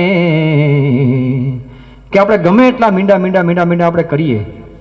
ધારો કે તમે અહીંથી મીંડા કરતા દોડતા રોડ ઉપર આમ જતા હોય અને છેક તમે અક્ષર મંદિર સુધી પહોંચી ગયા, ખાલી મીંડા જ તમે કર્યા છો આમાં, તો હવે એની કેટલી કિંમત થાય? એ વકીલ સાહેબ બોલો, એની કાંઈ કિંમત ન થાય. હવે ધારો કે એક જ મીંડું આપણે કર્યું હોય અને એની આગળ એક એકડો કર્યો હોય તો કેટલા થાય? 10. હવે એક મીંડું તમે વધારોમાં પાછું, હજી એક મીંડું વધારો, હજી એક મીંડું વધારો, હજી એક મીંડું વધારો. થાકતા નહીં હો, જલ્દી બોલજો. હજી એક મીંડું વધારો. ક્યાં પહોંચ્યા? 10 લાખે પહોંચી ગયા. હજી એક મીંડું વધારો. માસ્તર કોણ છે? શિક્ષકો હોય, બોલવા માંડો જલ્દી. આમાં વકીલ સાહેબ બોલતા બંધ થઈ ગયા. હજી એક મીંડું વધારો. કરોડ, 10 કરોડ થયા ને. તમે જો જેમ જેમ મીંડા વધારતા ગયા એમની કિંમત એની વધતી ગઈ. હવે ધારો કે 1 લાખમાં કેટલા મીંડા હોય એકડાની પાછળ? 5 મીંડા હોય. ફટાફટ બોલી ગયા એમાં તમે. 1 લાખની પાછળ એકડાની પાછળ 5 મીંડા હોય એમાં. હવે ધારો કે એમાંથી એકડો તમે ભૂસી નાખો તો કેમ ભાઈ? મીંડા તો બધા છે ને, એમાં તમે કેમ ના પડો છો? મીંડા તો બધા એમનામ જ છે, પણ જતું હું રહ્યું? એકડો જતો રહ્યો. એમ આ જગતનું આપણે ગમે એટલું કામકાજ કર્યું હોય, આ જગતમાં ગમે એટલા સુખ સંપત્તિના સાધનો આપણે ભેગા કર્યા હોય, મોટો બંગલો બની ગયો, 4 ગાડી આવી ગઈ, બધું વ્યવસ્થિત સેટઅપ થઈ ગયું છે, આપણું કારખાનું, મિલકત, ધંધો, વ્યવસાય, બેંક બેલેન્સ બધું જ સારામાં સારું હોય, પણ જો એક ન કરે જો આગળે, તે કરે છે કારપ કાગડે. પણ જો એકડો નહીં કર્યો હોય ને, આ અધ્યાત્મ રૂપી એકડો, આ સત્સંગ રૂપી એકડો, આ ભગવાનની નિષ્ઠા રૂપી એકડો, એ જો નહીં આપણે ભણ્યા હોઈએ તો આ લોકની કોઈ સંપત્તિ કામમાં આવતી નથી. હવે આ વાત મનમાં રાખી હવે તમે જગતને તમારે જોવાનું કે ખરેખર આવું થયું છે. પાછું આવા અનુભવો કેટલા બધા લોકોને થયા છે. આવા આપણે ઓલી વાત સાંભળીએ છીએ કે ઇઝરાયલનો રાજા હતો કિંગ સોલોમન. કેટલી મોટી એની પાસે બંગલો, એની પાસે કેટલી બધી સંપત્તિ હતી, એની પાસે 1000 રાણીઓ હતી. કેટલા હતા એની પાસે? લોકોને એકમાંય તકલીફ પડે ને, એકેય મળતા નથી. હવે તો શોર્ટેજ છે બહુ, એકે નથી મળતા. એની પાસે 1000 રાણીઓ હતા. અને છતાંય પોતે શું કહે છે કે મને આ રાણીઓની જ મને વધારે બીક લાગે છે. આ સ્ત્રીઓ છે ને, આ મારા આ મહિલાઓ છે ને, એની પત્નીઓ બધા એ કહે છે કે એ મને ડાકણ જેવા બધે લાગે છે. હવે ભાઈ તમે જ ગોતવા ગયા હતા બધા, તમે સિલેક્શન બધાનું કર્યું છે, તો એ શું થઈ ગયું? એને એમાં એને શાંતિ ન મળી. એને એની સામે તમે જો નરસિંહ મહેતા જુનાગઢના આપણા, એના એક પત્ની હતા, પોતે વયા ગયા ધામમાં, અને પોતે શું બોલ્યા? હા, બધાને આવડી ગયો. બોલો તો, બોલો થયું ભાંગી જંજાળ સુખે બચશું. જો એકની પાસે બધું જ છે છતાંય શાંતિ નથી. આની પાસે એક હતા તોય વયા ગયા પોતે, તો એને શું હતું? એને શાંતિ હતી. તમને દુનિયામાં આવા ઘણા બધા પ્રસંગો, આવા ઘણી બધી ઘટનાઓ, ઘણું બધું તમને જોવા મળશે કે હારું જેટલું જગતમાં લોકો પામ્યા છે, મેળવ્યું છે, જેના માટે મૈથા છે, દોડ્યા છે, પણ જો એકડો ભૂલાઈ ગયો એને કોઈ વસ્તુ કામમાં કંઈ આવી નથી. રાજકોટની અંદર લગભગ 20 વર્ષ પહેલા સૌરાષ્ટ્ર યુનિવર્સિટીના વાઇસ ચાન્સેલર સાહેબ, પોતે ઉપકુલપતિ પોતે કહેવાય, એની મોટી સત્તા કહેવાય પોતાની, એનો એકનો એક દીકરો, અને એ છોકરો MD ડોક્ટર થયેલો પોતે હતો, એકનો એક દીકરો. રાજકોટની અંદર સારા વિસ્તારમાં એનો 2 કરોડનો પોતાનો બંગલો, એની પાસે 4 4 વ્હીલ ગાડીઓ હતી. છોકરાની સારામાં સારી પ્રેક્ટિસ ચાલતી હતી. હવે એ 2 કરોડના બંગલાની અંદર બાપ દીકરા વચ્ચે કંઈક ઝઘડો, કંઈક બોલાબોલી થઈ ગઈ, અને છોકરાએ પોતાના ખિસ્સામાંથી પિસ્તોલ, રિવોલ્વર કાઢી પોતાના સગા બાપને ગોળીઓ મારી અને મારી નાખ્યા. હવે પોતે કોણ હતા? મારનાર વ્યક્તિ કોણ હતા? ડિગ્રી હતી એની પાસે, ડિગ્રી હતી, બંગલો હતો પોતાનો, એની પાસે 4 વ્હીલ ગાડી હતી. આ લોકની દ્રષ્ટિએ આપણે જોઈએ ને તો કોઈ જાતની કંઈ ખામીની કંઈ હતી જ નહીં, પણ છતાંય આપણને દેખાય છે કે કાંઈક વસ્તુ ખૂટે છે. બસ જ્ઞાન વિના દુઃખ પાવત દુનિયા. અમેરિકાના બહુ મોટા ડાન્સર માઇકલ જેક્સન, ઘણા બધા ઓળખતા હશો તમે. હવે એની કેટલી બધી નામના હતી, એની પાસે કેટલો મોટો હોનાનો પલંગ હતો, મોટા એની પાસે સંપત્તિ બધી હતી. 40 સેકન્ડની પોતે જાહેરાત આપે, શૂટિંગ એનું કરે 40 સેકન્ડનું ખાલી, એના પોતે 45 કરોડ રૂપિયા પોતે લેતા હતા. એના શોમાં જવા માટે લાખ રૂપિયાની ટિકિટો હતી વખતની અંદર. 1996ની સાલની અંદર જ્યારે પોતે ભારતમાં મુંબઈમાં પોતે આવેલા, એરપોર્ટમાં પોતે ઉતર્યા એરોપ્લેનમાંથી નીચે, લોકોને ખબર પડી કે માઇકલ જેક્સન પોતે મુંબઈમાં આવ્યા છે. લોકો બધા ઉમટી પડ્યા, હજારો માણસો ચારે બાજુ ફરતા હતા અને કુકિયારીઓ બધા બોલાવે, સીટીઓ બધા મારે અને બધા શોર બકોર બધા કરે. માઇકલ જેક્સન જ્યારે પોતે બહાર આવ્યા ને, એક બે વ્યક્તિને હાથ મિલાવે ને હાથ મિલાવતા પહેલા એક વ્યક્તિને જોઈ ગયા કે એને ત્યાં જ પોતે બેભાન થઈ ગયા અને જગેડા પાણી બને આમ સાઈડ ઉપર શું થયું? ઓહો, એ કે મારી સદે મારી હગી આંખે મેં માઇકલ જેક્સનને જોઈ કે ઓહો ભાઈ, એને એટલો બધો મહિમા પાછો. જેની સાથે હાથ મિલાવ્યા હતા માઇકલ જેક્સન ભાઈ એરપોર્ટ બહાર આવીને એરપોર્ટમાંથી, એ વ્યક્તિઓએ મહિનાઓ સુધી હાથ જ ન ધોયા. કેમ? પ્રસાદીના ક્યાં પ્રસાદીના હાથી ક્યાં? આ હાથને માઇકલ જેક્સન બાપા આડ્યા છે ક્યાં? આ નો હાથ ધોવાય કે હાથ નો ધોયા લોકોએ. જે હોટલમાં પોતે રોકાયેલા હતા એની ઓશિકાનું કવર એ વખતની અંદર 50,000માં વેચાયેલું હતું. ઓશિકો તો બાકી છે, હજી ખાલી કવર જ વેચાણું 50,000ની અંદર. તમે જુઓ કેટલી નામના હતી એની પાસે, કેટલી બધી સંપત્તિ એની પાસે. લોકો એના માટે આમ તલ પાપડો આખી રાતોની રાત લોકોને જોયા કરતા હતા. પણ એ વ્યક્તિ પોતે લખી ગયા છે એની બાયોગ્રાફીની અંદર કે આઈ એમ ફિલિંગ અલોનલી. આટલી બધી વસ્તુઓ, આટલા બધા લોકો મને જોવે છે પણ મને સતત એકલતાનો અનુભવ થાય છે. પછી આગળ પોતે લખે છે, તમને લોકોને એમ લાગતું હશે કે આખા અમેરિકામાં હું સુખી છું, પરંતુ આખા અમેરિકાની અંદર મારા જેવો દુઃખી બીજો કોઈ નથી. પછી આગળ કહે છે, સોરી, હું એ સુધારો કરે છે પોતે આગળ જ કે ખાલી અમેરિકાની અંદર નહીં, આખી દુનિયાની અંદર મારો જેવો દુઃખી બીજો કોઈ વ્યક્તિ નથી. લ્યો, શું કરવાનું? બધી જ વસ્તુ એની પાસે છે, છતાંય તમે જો એને કઈ શાંતિ હતી? એની સામે તમે જો નિષ્કુળાનંદ સ્વામી, આપણા પરમહંસ થઈ ગયા શ્રીજી મહારાજના, કે જે નિષ્કુળાનંદ સ્વામી વૈરાગ્ય મૂર્તિ પોતે હતા, પોતે ભિક્ષા માગીને નિર્વાહ એટલે કે ચલાવતા હતા પોતાનું ખાવા પીવાનું. એ વખતમાં કઈ મંદિરો એટલા બધા હતા નહીં. ગામના રામજી મંદિરના ચોરે સુઈ જવાનું હોય, નદી કિનારે પોતે સુઈ જતા હતા. લોકો બધા હળધૂત પાછા કરે, અપમાન કરે, લોકો પાછા ગાળો દે કોક ગામની અંદર, માગી માગીને બધું ખાવાનું હતું. આવા સમયની અંદર નિષ્કુળાનંદ સ્વામી પોતે શું કહે છે કે રાખપણું તો રહ્યું નહીં, કોઈમાં કહેશો કંગાલ, કોઈમાં કહેશો કંગાલ, નિર્ધનિયા તોય મેં નથી, મહામણ્યો છે માલ, મહામણ્યો છે માલ, ભાગ્ય જાગ્યા રે આજ જાણવા. નિષ્કુળાનંદ સ્વામી પોતે કેટલા બળના શબ્દો કહે છે. આમ તમે જુઓ તો એની પાસે કાંઈ નહોતું, છતાંય પોતે શું કહે છે? રાખપણું તો રહ્યું નહીં, કોઈમાં કહેશો કંગાલ, નિર્ધનિયા અમે નથી, મહા મળ્યો છે માલ. અમને સાક્ષાત ભગવાન મળી ગયા, ભગવાનની ઓળખાણ થઈ ગઈ. એમની આ સેવાને ભક્તિ મળીને એના કરતાં વિશેષ બીજી કોઈ વસ્તુ આ જગતની અંદર નથી. આ બધું આપણને બતાવે છે કે નિષ્કુળાનંદ સ્વામીને એકડો બરોબર ઘૂંટાઈ ગયેલો હતો. એકડો બરોબર કે આ બરોબર આ જ કરવા જેવું છે. એકડો બરોબર કર્યા પછી તમે પાછા ગમે એટલા મીંડા વધારો, એની કોઈ ના નથી. આપણે ગમે એટલા પછી મીંડા એમાં કાંઈ વાંધો નથી. કાચું મકાન હોય, પાકું મકાન કરો, એક મીંડું વધાર્યું. પાકા મકાન ઉપર પાછો માળ આપણે કર્યો, એક મીંડું પાછું વધાર્યું. ગોંડલમાં આપણું મકાન છે, રાજકોટ મકાન પાછું લીધું, ત્યાં એક મીંડું પાછું વધાર્યું. 4 વ્હીલ ગાડી એક હતી, પાછી બીજી લીધી, ઓડી પાછી એમાંય 4 બંગડી વાળી. કાંઈ વાંધો નહીં, 4 મીંડા વધારો એ ખરે, 4 મીંડામાં હોય છે, 4 મીંડા પાછા વધાર્યા. મીંડા વધારવાની આપણા શાસ્ત્રો કોઈ ના નથી પાડતા આપણને. કર્મ કરવું એ કંઈ પાપ નથી. આપણે બધા જ સારામાં સારા સુખી બનીએ, બધાનો કુટુંબ પરિવાર સારો હોય, સંપત્તિ બધી હોય, બધું જ સારામાં સારું હોવું જ જોઈએ. બધું જ કરતા એકડો પાછો ભૂલાવો જોઈએ. બસ એ કાયમ માટે યાદ રાખવાનું. અને એ એકડો ઘટાડવા માટે આપણા બધા શાસ્ત્રો છે કે જે વારંવાર આપણને આ માર્ગે દોરી જાય છે, આપણી માર્ગે પોતે સાવચેત કરે છે. અને ભગવાનના અને સંતના ચરિત્રો એના માટે જ છે કે જે આપણને સવડા માર્ગે, સાચા માર્ગે અને કાયમને માટે આ એકડો પકડાઈ રહે, એના માટે આપણા શાસ્ત્રો છે. આપણા સંપ્રદાયની અંદર એવા મહાન શાસ્ત્રો છે કે જે આપણને સાદી સીધી સહજ ભાષાની અંદર બહુ મોટો ઉપદેશ અને મર્મ આપણને સમજાવે છે.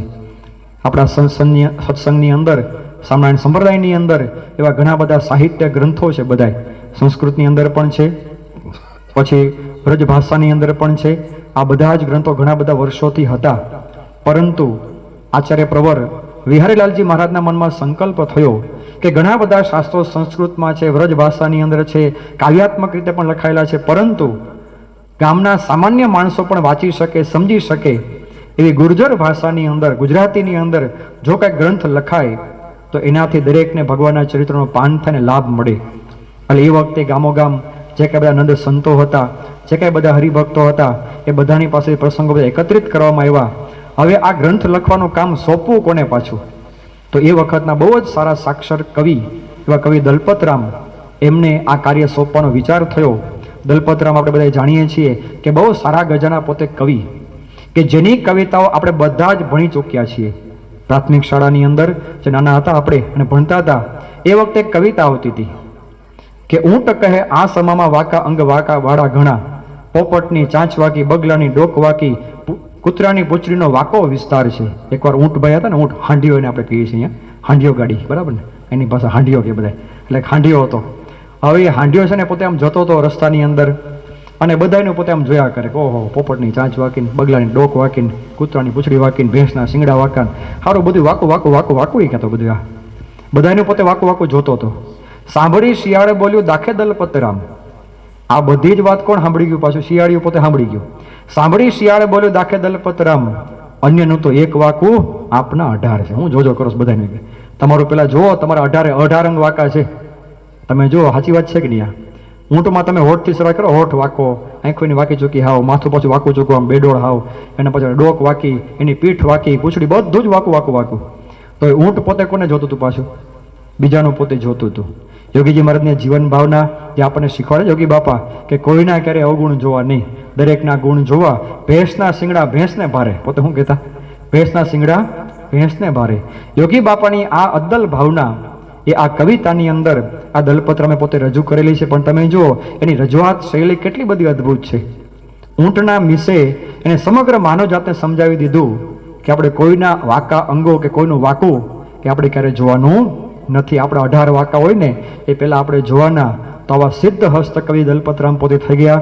1820માં એનો જન્મ થયો, અને ત્યારબાદ બહુ નાની ઉંમરની અંદર 8 વર્ષની ઉંમરમાં એમને મહારાજના દર્શન થયેલા હતા. પોતે પોતાના પેલામાં લખે છે પોતાના જીવનના લેખ વિશે કે પોતે 8 વર્ષની ઉંમરના હતા, અને એ વખતે એક સંઘની સાથે પોતે ગઢપુર ગયા હતા, અને દાદા ખાચરના દરબારના પદે ઊભા હતા એના સગાવાલા વડીલોની સાથે. શ્રીજી મહારાજ ત્યારે પોતે પધાર્યા, માણકી ઘડી ઉપર પોતે બિરાજમાન હતા, અને એકદમ પોતે નીચે ઉતર્યા, અને એ વખતે રાજા જોગ્યાને વાત કરી કે માણકીને પાવરો ચડાવી દેજો. આ જે કાંઈ 2-5 શબ્દો હોય કે મને સંભળાણા, પણ આ કવિ દલપતરામ પોતાની 72 વર્ષની ઉંમરે પોતે વાત કરે છે કે શ્રીજી મહારાજની એક કામણગારી મૂર્તિ, એમના મીઠા મીઠા 2-5 શબ્દો એ આટલી મોટી ઉંમરે પણ હજુ મને ભૂલાતા નથી. એવું અજબનું આકર્ષણ એ મહારાજની મૂર્તિનું હતું. તો આ દલપતરામે પોતે નજરો નજર એ મહારાજને જોયેલા હતા. ત્યારબાદ ભૂમાનંદ સાંઈ પાસે પોતે વર્તમાન ગ્રહણ કરી અને સત્સંગી થયા.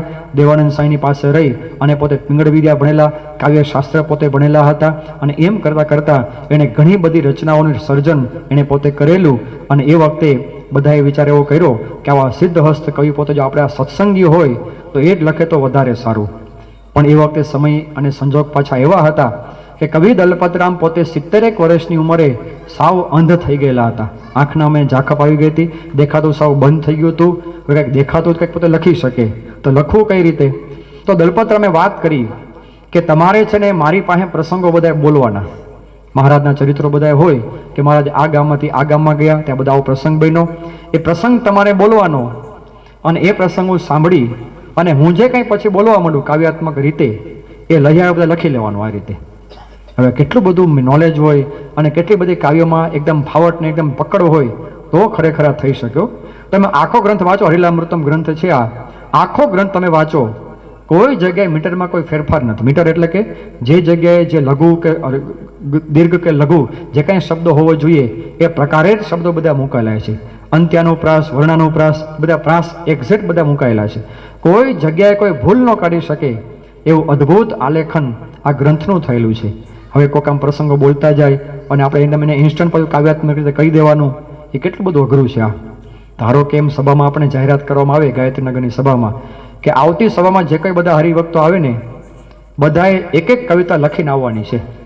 કદાચ કોઈ કવિયામાં હોઈ પણ શકે, મને ખ્યાલ નથી, કદાચ કોઈ હશે ખરા. પણ ધારો કે આપણને એમ કહેવામાં આવે કે તમારે આવતી સભાની અંદર એક એક કવિતા લખીને આવવાની છે, તો આપણી કવિતા કેવી હોય? કોઈ દેખાડે નહીં એવી હોય. આમ ગમે એમ શબ્દો જોડ્યા હોય, આપણે અર્થ નીકળે ન નીકળે.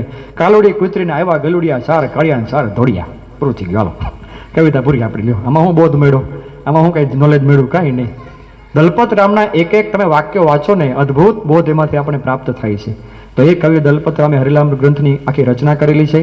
હરિલીલામૃતમ એ શબ્દ જ આપણને સમજાવે છે કે ભગવાનની લીલારૂપી આ અમૃત છે. આ અમૃત મહારાજ પોતે ક્યાં ક્યાં ગયા હતા, કયા કયા ચરિત્રો એમાં કરેલા હતા, એ બધી જ વાતો એમાં લખાયેલી છે. અને વિશેષ આપણા ગોંડલ સ્ટેટ માટે બહુ આનંદની વાત તો એ છે કે આખા આ ગ્રંથની શરૂઆત આપણા ગોંડલના પ્રસંગથી થયેલી છે. પાછી આ શરૂઆત મૂળ પ્રસંગ અહીંયા એવો બને છે કે આપણા ગોંડલ સ્ટેટના રાજા સગ્રામસિંહજી બાપુ, કે જેના નામની આજે પણ કોલેજ સ્કૂલ આજે પણ ત્યાં આગળ ઊભી છે, અત્યારે મેચ રમાય છે, ત્યાં મેળો ભરાય છે, એ આજે પણ એની આપણને સાક્ષીને આપણને યાદી અપાવે છે સગ્રામજી બાપુની. હવે એ સગ્રામજી બાપુના એકના એક દીકરા હતા પૃથ્વેન્દ્રસિંહ, પથુભાઈનું નામ હતું, ટૂંકું નામ.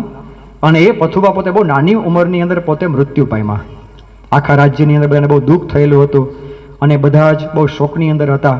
અઠવાડિયું થયું, 15 દિવસ થયા, એનું કારજ વિધિ બધી પતી ગઈ, મહિનો 1.5 મહિનો થઈ ગયો, અને છતાંય સગ્રામસિંહજીના મનમાંથી આ શોક ટળતો નહોતો. આ પોતે વહીવટ બરોબર કરી શકતા નહોતા, બહુ પોતે ઉદાસ રહેતા હતા. મંત્રીઓને ચિંતા થઈ કે આવું સારું કેટલા દિવસ હાલશે આ. એમ એક હરજીવનજી નામના એક મંત્રી હતા, પોતે જુનાગઢ ગયા. એને ખબર કે જુનાગઢમાં સ્વામિનારાયણનું મંદિર છે અને ત્યાં અક્ષરબ્રહ્મ ગુણાતાન સ્વામી પોતે બિરાજમાન છે, અને એ ગુણાતાન સ્વામી પોતે મહાસમર્થ સિદ્ધ પુરુષ છે, અને પોતે અવારનવાર અમારા ગોંડલમાં પણ પોતે આવે છે. એટલે એમની પાસે પોતે ગયા, સ્વામીને વાત કરી કે સ્વામી, અમારા રાજ્યમાં એક આવો દુઃખદ પ્રસંગ બન્યો છે, રાજાના મનમાંથી શોક એનો ટળતો નથી, જો તમે ત્યાં પધારો, તમે કંઈક એને વાત કરો ને તો કંઈક એના અંતરમાંથી આ શોક ટળે. એટલે એમની પ્રાર્થના સાંભળી અને ગુણાતાન સ્વામી પોતે આગળ પધાર્યા. નવલખા બંગલામાં સ્વામીની પધરામણી થઈ. સગ્રામસિંહજી બાબુ પોતે સામે બેઠેલા હતા, ગુણાતાન સ્વામી પોતે સામે ગાદી ઉપર બેઠા હતા. અને એ વખતે સ્વામીએ જોયું તો સગ્રામસિંહજીનો ઉદાસ ચહેરો હતો, પોતે એકદમ એને કંઈ ચેન નહોતું પડતું, ઘણા બધા દિવસથી પોતે એકદમ દુઃખી થઈ ગયેલા હોય એવું એને ચહેરા ઉપરથી લાગતું હતું. અને એ વખતે ગુણાતાન સાહેબ બહુ અદ્ભુત વાત એમને કરે છે. આ આખો સંવાદ સગ્રામસિંહજી બાપુ અને ગુણાતાન સાહેબનો સંવાદ છે ને, એ પહેલો સંવાદ આ ગ્રંથની શરૂઆતમાં મૂકવામાં આવ્યો છે. સ્વામી પોતે વાત કરે છે કે નૃપતે દુઃખ તો બહુ સહ્યું, સુણ આ વાત ગુણાતીતે કહ્યું, મરવું જનનો સ્વભાવ છે, જન્મ્યા ત્યાંથી નક્કી ઠરાવ છે, જનનો તન માટીનો ઘડો, નથી એ અખંડ આપણો. સ્વામી કહે છે કે હે રાજા, હું જાણું છું કે તમને ઘણું દુઃખ થયેલું છે, તમે બહુ શોકગ્રસ્ત થઈ ગયેલા છો, તમે બહુ વિષાદમાં ઊંડા ઉતરી ગયેલા છો, પણ એક વાત તમે ખાસ મનમાં નક્કી કરી રાખજો, મરવું જનનો સ્વભાવ છે.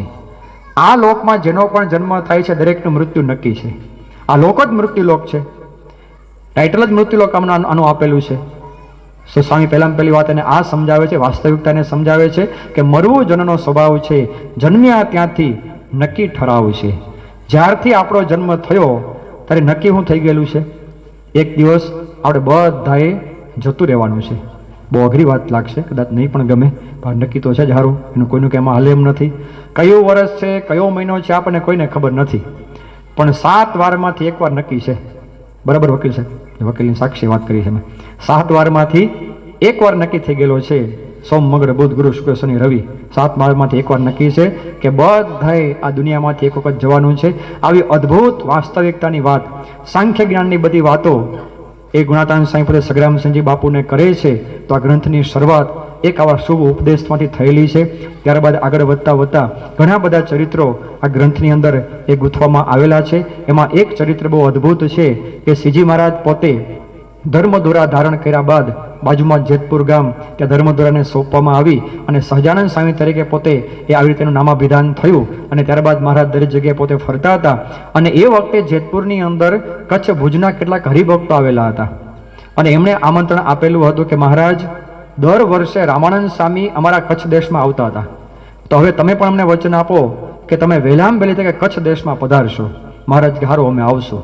એટલે મહારાજે વચન આપેલું હતું. એટલે મહારાજને કચ્છ ભુજ દેશની અંદર જવું હતું, પણ એ વખતે મહારાજ પોતે ફરતા દરેક જગ્યાએ જાય છે.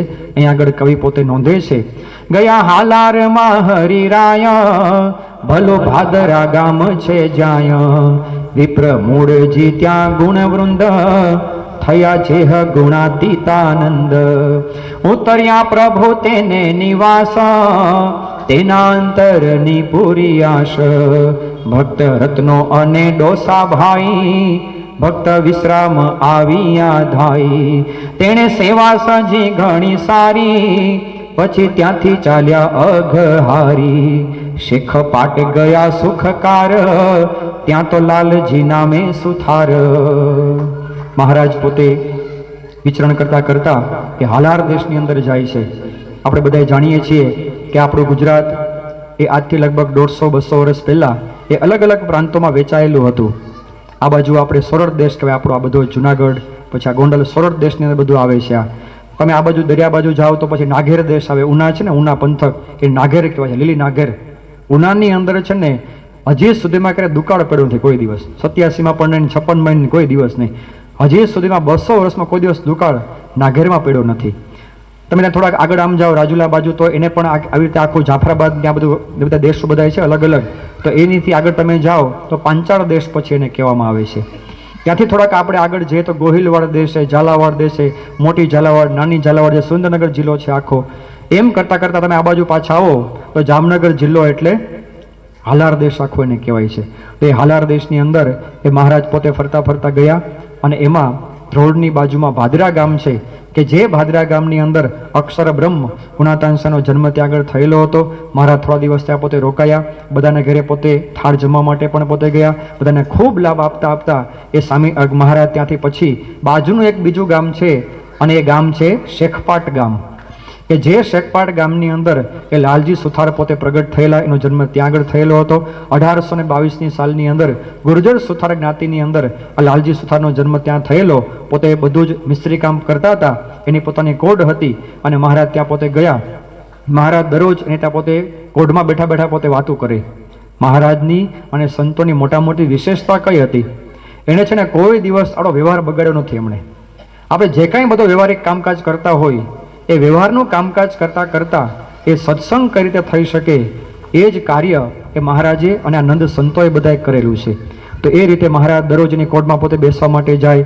પેલા લાલજી ભગત પોતે શુદ્ધ લાકડું બધું ઘડતા હોય તો એની ભાષામાં એને સમજાય.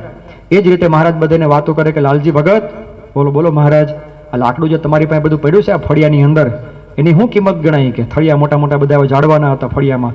અરે મહારાજ આની આમનામ તો કાંઈ કિંમત દો ગણાય કે આ તો હું લઈવો કામ માટે. બાકી જો વન વગડામાં લાકડું બધું હોય તો લોકો બળતણમાં વાપરીને એને બાળી નાખે, હળગાવી નાખે બધું. મહારાજ કેમ નહીં કે હા. મહારાજ બીજી અને પછી આગળ વાત કરી કે જો તમે લાકડાને તમારે ઘેરે લાવો અને પછી તમે એમાંથી પાટિયા પાડો, પાટિયા, તો એની કેટલી કિંમત ગણાય?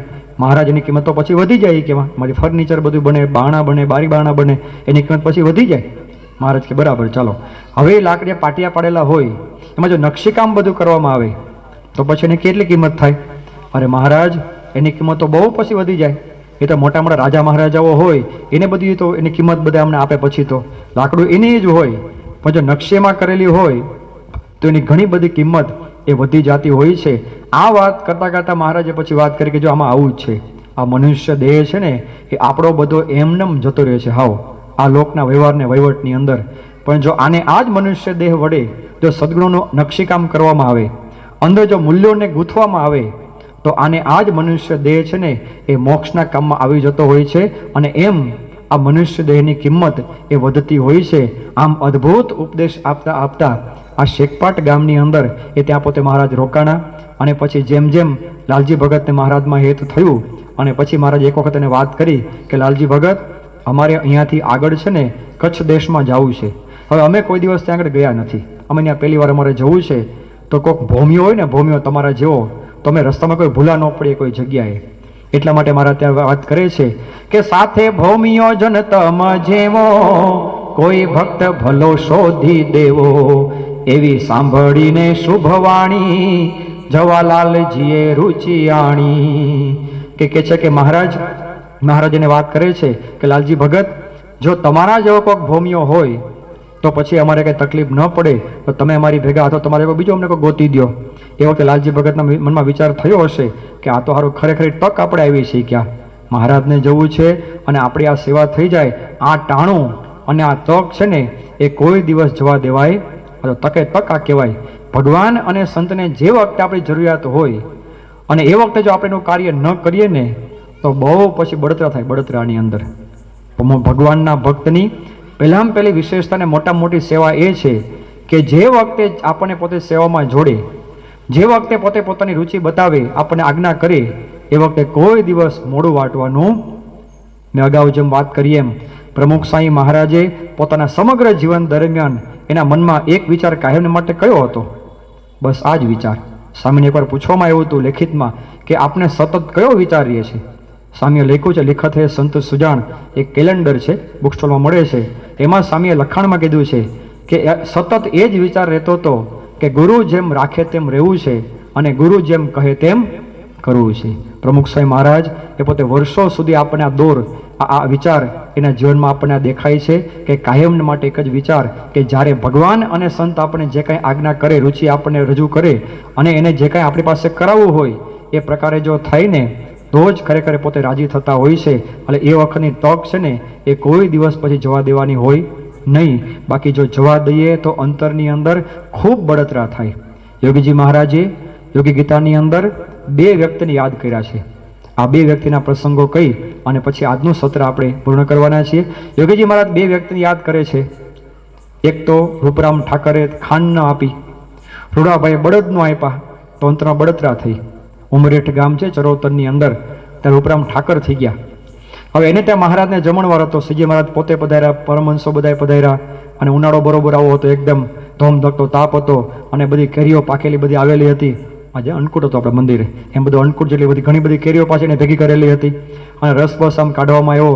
સંતો બધા પંગત નાખીને બેસી ગયા. મહારાજે બધા સંતો પહેલાં પીરસી દીધું અને મહારાજ પછી પોતે થાળ આરોગવા માટે બેઠા અને મહારાજે છાલિયામાં જેવો પેલો હબડકો ભેરો રસનો અને એટલો બધો ખાટો રસ હતો ને, રૂપરામભાઈ ત્યાં પોતે સામે જ ઊભા હતા પાછા. મહારાજે કીધું કે રૂપરામભાઈ થોડી ખાંડ લઈ આવો. ખાંડી કે એ કાંઈ બોલે નહીં, કાંઈ ચાલે નહીં, ઊંધો જોઈ ગયા આમ પાછું. મહારાજ કે રૂપરામભાઈ તમને કહું છું ખાંડ લઈ આવો ખાંડ. હા મહારાજ વાત તમારી સાચી કે એટલું જ ખાલી બોલ્યા પોતે, તોય પોતે હલે નહીં, જાય નહીં ખાંડ લેવા માટે પાછા. મહારાજ કે તમને હું કહું છું આ રસ કેટલો બધો ખાટો છે ગયા. હા તમે જોવો જ ખરા જરાક. મહારાજ તમારી વાત સાચી, કેરી થોડી ખાટી આવી ગઈ છે કે આમ તમે જોઈને જ બધી લીધી હતી, પણ થોડી અમુક ખાટી આવી ગઈ છે આમાં. ડાઈ વાત બધી પોતે કરે, ખાંડ લેવા માટે પોતે જાય નહીં. મહારાજ કે તમે ખાંડ લઈ આવો, નાખીએ આમાં બધામાં તો ખરકો ગળ પણ આવે, થોડુંક આમાં આવે. મહારાજ બધી વાત તમારી સાચી, પણ અમારી નાતની અંદર જમતી વખતે ઉપરથી ખાંડ લેવાનો રિવાજ નથી ગયા, એટલે હું એ નહીં આપું તમને. પૂરું થઈ ગયું. લ્યો મહારાજ કે તમે જરાક જોવો જ ખરા ભાઈ, આ સંતોને બધાને રસ પીરસો છે હમણાં અને બધા હબડકા ભર્યા પથ્થરમાં, બધાને ચોટલી અધર થઈ ગઈ છે, એવો ખાટો રસ છે અને તમે ના પડશો ખાંડ આપવાની. મહારાજ વાત તમારી બધી સાચી, પણ ખાંડ હું આપી શકું અને ખાંડ ન આપી તો એને ન જ આપી. બોલો આખી રસોઈ આપી આટલી મોટી, કેરીનો રસ ને પૂરી ને શાક ને દાળ ભાત ને બધું હતું, પણ 1-2 વાટકી ખાંડ પોતે આપી શક્યા નહીં. યોગી બાપા એને કહે છે કે રૂપરામભાઈ ખાંડ ન આપી અને બળતરા થઈ. છેલ્લે પછી મને વિચાર આવી ગયો કે મહારાજ સાક્ષાત મારે ત્યાં પધાર્યા હતા, એને ખાલી મારી પાસે ખાંડ જ માગી હતી અને ખાંડ ક્યાં 2 ગુણ માગી હતી મારી પાસે. કેટલી માગી હતી? 2-3 વાટકી ખાલી ખાંડ માગી હતી, પણ એ વખતે હું આપી શક્યો નહીં. મને લોકલાજ મને નડી અને ભગવાનને હું રાજી કરી શક્યો નહીં. પછી તો એના મન અને એના અંતરની અંદર આ બળતરા મટતી જ નહોતી અને ખૂબ બળતરા પછી થઈ. બીજી વાત યોગી બાપા કરે છે કે રૂડાભાઈ બળદ ન દીધા. ગારિયાધારની બાજુમાં વેડાવદર ગામ છે અને વેડાવદર રૂડાભાઈ થઈ ગયા. એક વખત પોતે મહારાજને મૂકવા માટે ગઢપુર જતા હતા. પોતે ગાડું ચલાવે, મહારાજ પોતે ગાડામાં બેઠા હતા. ગાડામાં બેઠા બેઠા મહારાજને વાત કરી કે રૂડાભાઈ આ તમારા બળદ બહુ સારા છે. હા મહારાજ તમારી બહુ દયા મારી, કે બળદ સારા મળી ગયા મને. બીજી વાર થોડાક પાછા આગળ મહિલા, બીજી વાર પાછી મહારાજને વાત કરી કે રૂડાભાઈ તમારા બળદ બહુ સરસ છે, અમને બહુ ગમે છે. હા મહારાજ ખરેખર તમારી દયા કે તમારી કૃપા હોય તો જ આવા સારા બળદ મળે, બાકી ન મળે કે અત્યારે આવા બળદ. ડાય વાત ને મીઠી મીઠી વાત બધી પોતે કરે. 3 વાર કીધું, 4 વાર મહારાજ તોય પોતે સમજા નહીં. ગઢપુર આવી ગયું, મહારાજ પોતે નીચે ઉતરી ગયા ગાડામાંથી. રૂડાભાઈ કહે મહારાજ હવે હું જાઉં છું, વિદાય આપો, આશીર્વાદ આપો, બધું હરકું સુખી થાવ. મહારાજ કઈ વાત તમારી બધી બરાબર, પણ તમારા બળદ અમને બહુ ગમે છે. મહારાજ તમારી વાત બહુ સાચી છે. આવા જો બીજા કંઈક મને બળદ જોવા મળશે ને તો ચોક્કસ તમને હું કેવડાવું તમને. પહેલું તમારું નામ કે એમાં તમને ચોક્કસ હું કેવડાવીશ. તોય પોતે સમજા નહીં અને પોતે પાછા ગયા બળદ લઈ. અને પછી ને એટલી બધી બળતરા થઈ કે મારી પાસે સાક્ષાત મહારાજ પોતે માગનારા હતા, એને બળદ મારા જોતા હતા, પણ તોય હું એને આપી શક્યો નહીં. તક મારી પાસે રાજી કરવાની હતી, પ્રસન્નતા ઝીલવાની હતી, છતાંય હું એને રાજી કરી શક્યો નહીં. ખરેખર મારા કરમ ફૂટલા કે હું ભગવાનને રાજી કરી શક્યો નહીં. અને બળતરા બળતરાની અંદર પોતે પછી એ મૃત્યુ એટલે કે પોતે ગુજરી ગયા. એના પછી બીજી પેઢી, ત્રીજી પેઢી, ચોથી ને પાંચમી પેઢીએ એના જે કંઈ સંતાનો છે ને એ બધાને વિચાર આવ્યો વેળાવદરની અંદર કે અમારા બાપુજી આ ભૂલ કરેલી હતી હારી કે હવે આ કલંક અમારું ટળે એનો કંઈક આપણે ઉપાય કરવો જોઈએ. બાપાને પોતે મળવા માટે આવ્યો પ્રમુખ સ્વામી મહારાજને અને બાપાને વાત કરી કે સ્વામી અમારા આ દાદા થઈ ગયા રૂડાભાઈ, એ પોતે બળદ આપી શક્યા નહોતા, પણ હવે અમારી ઈચ્છા એવી છે કે અમારે 2 જોડી બળદ સારંગપુરમાં આપવા છે અને 2 જોડી બળદ અમારે ગઢપુરમાં આપવા છે. પણ અમારા કુળમાં જે કલંક લાગ્યું છે ને એ કલંકને આપ દૂર કરજો અને હવે તમે બધા સુખી સંપન્ન અમને કરજો. તો એનું 5મી પેઢીએ પછી બળદ એને મળ્યા. આવે એની 5મી પેઢીએ પછી એ બળદ આપવામાં આવ્યા. પણ કહેવાની વાત એ છે કે જે સમયે ભગવાનને સંત આપણને જે કંઈ આજ્ઞા કરે, રુચિ બતાવે એ પ્રમાણે જો મંડી પડીએ તો ખરેખર એ પ્રસન્નતાના પાત્ર એ આપણે બધા બની જતા હોઈએ છીએ. આ લાલજી સુથાર એ મનમાં પોતે નક્કી કરે છે કે મારે આ તક છે ને એ જવા દેવી નથી અને આગળ પોતે બધી જ ત્યાં તૈયારીઓ પછી કરે છે.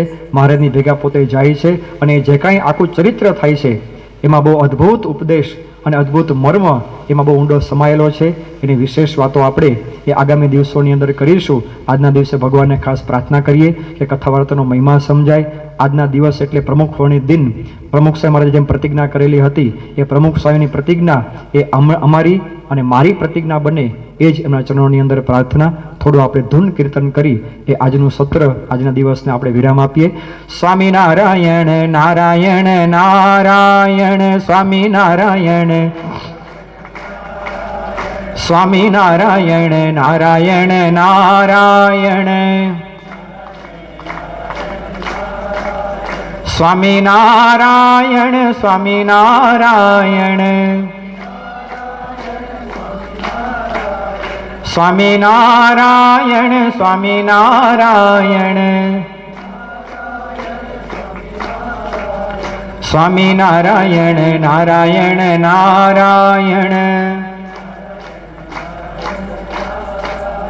સ્વામિનારાયણ નારાયણ નારાયણ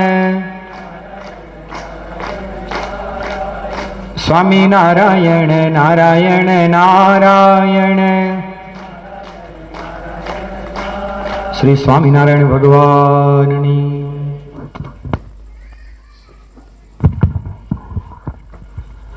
આજે આપણા આપણા વિસ્તારની ગ્રીષ્મ સંત પારાયણના પ્રથમ દિને સાથે સાથે તિથિ પ્રમાણે 75માં પ્રમુખોની દિને પૂજ્ય વિનમ્ર મુનિ સ્વામી આપણને રસાળ શૈલીની અંદર કથા વાર્તાનો લાભ આપ્યો. આપણે ખૂબ જ તાલીઓ પાડી અને એમનો આભાર વ્યક્ત કરીએ.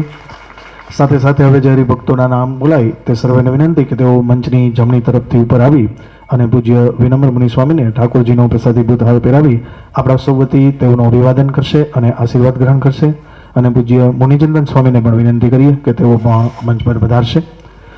શ્રી બાબુભાઈ વઘાસિયા જે હરિભક્તોના નામ બોલાય તેઓ સત્વરે મંચ આગળ આવશે. જેઓ આપણા સંસ્કારધામની અંદર પૂજારી તરીકે સેવા આપે છે. અહીંથી જે હરિભક્તોના નામ બોલાય છે તે સર્વે હરિભક્તો ખૂબ જ તન મન અને ધનથી આપણા સંસ્કારધામની સેવાની અંદર જોડાયેલા છે. તો આવા હરિભક્તોના નામ અહીંથી જાહેર થાય તેઓ આગળ આવશે. શ્રી બાબુભાઈ વઘાસિયા, શ્રી અશોકભાઈ ભાલોડી, શ્રી વિનુભાઈ ભાલોડી, આ બધા જ પ્રથમ બંને જે નામ આપણે બોલ્યા શ્રી બાબુભાઈ અને શ્રી અશોકભાઈ બંને, શ્રી અશોકભાઈ ભાલોડી પણ પૂજારી તરીકે સેવા આપે છે. શ્રી વિનુભાઈ ભાલોડી, શ્રી બાબુભાઈ સોડિયા, શ્રી પીસી વોરા, શ્રી અશોકભાઈ વોરા, બધા જ હરિભક્તોને નમ્ર વિનંતી કે તેઓ અહીંયા આગળ આવશે જેઓ સંસ્કારધામની અંદર સેવામાં તન મન અને ધનથી જોડાયેલા છે.